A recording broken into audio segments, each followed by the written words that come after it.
রহমান রহিম। এর আগে 14ই ডিসেম্বরের একটা ভিডিও আপনারা দেখেছিলেন, না হলে এখানে আমার ইউটিউবে আছে, সেটিও দেখবেন। আমাদের বিশিষ্ট কৃষিবিজ্ঞানী কৃষিবিদ ইবাদ আলীর যে শেকড় প্রযুক্তি, সেই প্রযুক্তিতে যেটা আমরা লাউ রসুন এগুলো লাগিয়েছিলাম, সেইগুলোর বর্তমান অবস্থা অর্থাৎ আজকে ডিসেম্বর মাসের 27 তারিখ বা 28 তারিখ হবে।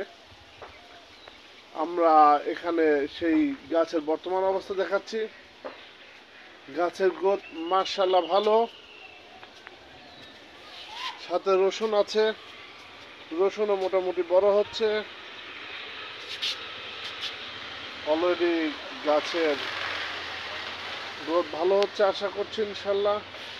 একই সাথে বালতি প্রযুক্তিতেও, যেটা টপ বা বালতি প্রযুক্তিতে ছাদ বাগান আগে করা হতো, সেটাও আমরা রেখেছি একটি বালতিতে, দুটি দেখার জন্য। দেখা যাক আমাদের পারফরমেন্স কোনটায় কত ভালো আসে। পাশাপাশি দুটো থাকার ফলে তুলনা করা অনেক সহজ হবে আশা করি ইনশাল্লাহ।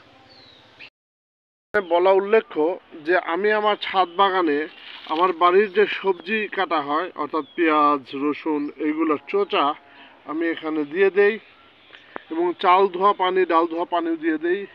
পাশে একটু ধনের পাতা লাগিয়েছি, সেটি মাশাআল্লাহ বেশ সুন্দর হয়ে বড় হচ্ছে।